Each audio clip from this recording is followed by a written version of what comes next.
namin Panginoong Hesus Kristo.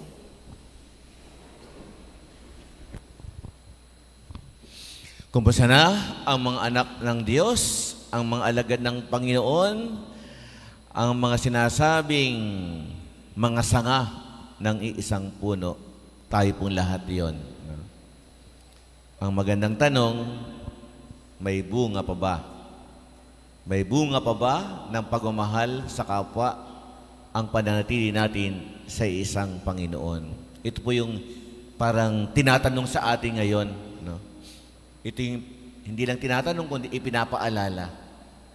Sabi nga, sa pamumunga, ayon din sa Ebanghelyong ating narinig, may dalawang mahalaga siyang ginagawa. Ang una,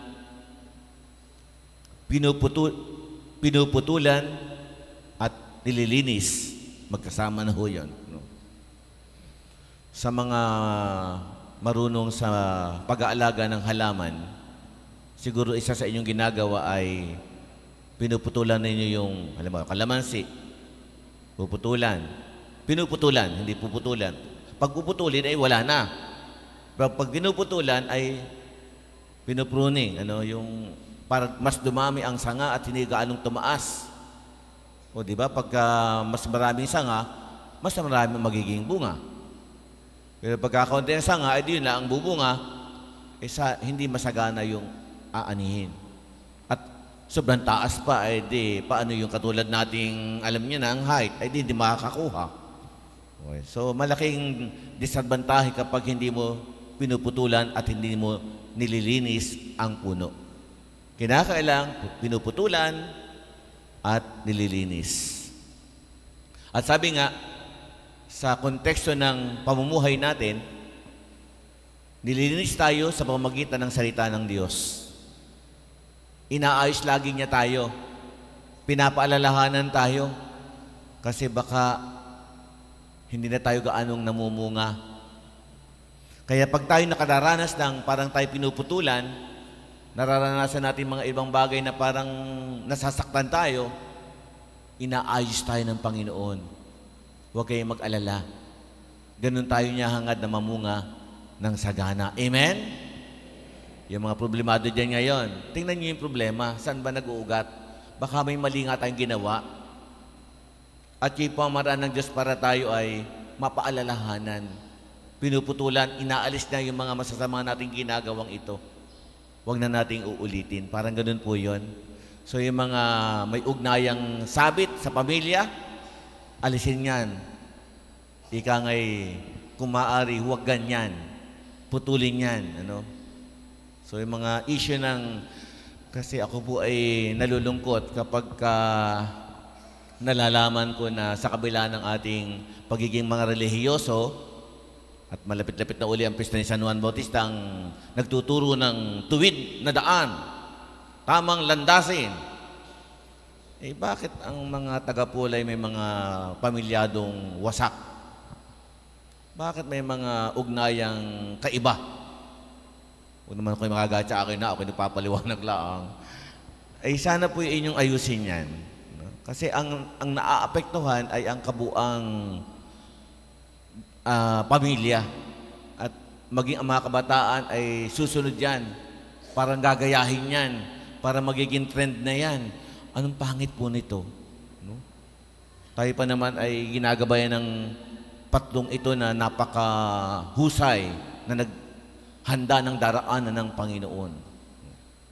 So, alisin, linisin, at dapat tayo pinuputulan lagi ng Panginoon, pinapaalalahanan, alisin ang mga maling gawi natin para mas maging maganda at tayo maging mabunga. Amen? Yan. Kayo na ho ang bahalang magdugtong at alam niyo naman ang ibig kong sabihin. Huwag natin ipagwalang bahala ang maaaring nakakasira sa magandang bunga ng ating pananampalataya. Pangalawa, gusto niya tayo ay pinananatili. Paulit-ulit, manatili kayo sa akin. Ang ibig sabihin nun, pag tayo napahiwalay sa Panginoon, Kasi may mga taong ganyan minsan tampo agad. Minsan leader pa. Hindi lang nabigyan ng ayuda ng simbahan, nagtampo na. Ba't ang binigyan pa yung mga iglesia ni Kristo? Ba't ang binigyan pa yung mga hindi naman nagsisisimba? Kami mga taong simbahan, hindi man lang nakakuha nung nagbibigayan pa. Nakabalita po ako, may mga nagalit pala. Akala ko nagkakaintindihan na ang tutulungan ay yung mga higit na nangangailangan. Oo, nangangailangan ka rin. Pero yung mga iba nating mga kapatid sa pananampalataya, o hindi man, ay tao din naman na nangangailangan. Regardless of religion, ang simbahan po kasi gano'n ang galaw. Ay, bakit? Nabawasan ang leader ko. Yung pala, nagalit na. Hindi na natili. Tuloy, humina ang bunga dahil may mga nawalang leader. Dahil lamang sa ayuda. Yung ayudang yan, magandang hindi. No? Kahit naman sa gobyerno. Pansinin nyo, o baka hindi nyo pinapansin, at nagbubulag-bulagan tayo. Nung puro ayuda ang pola, maraming yumaman, nakabili ng rep, nakapunta ng Jollibee, lahat ko saganang sagana. Sana magka-oil spill uli. Parang gano'n yata ang dasal Pero baka naging tamad. Baka naging asa, tampuhan, etc., etc.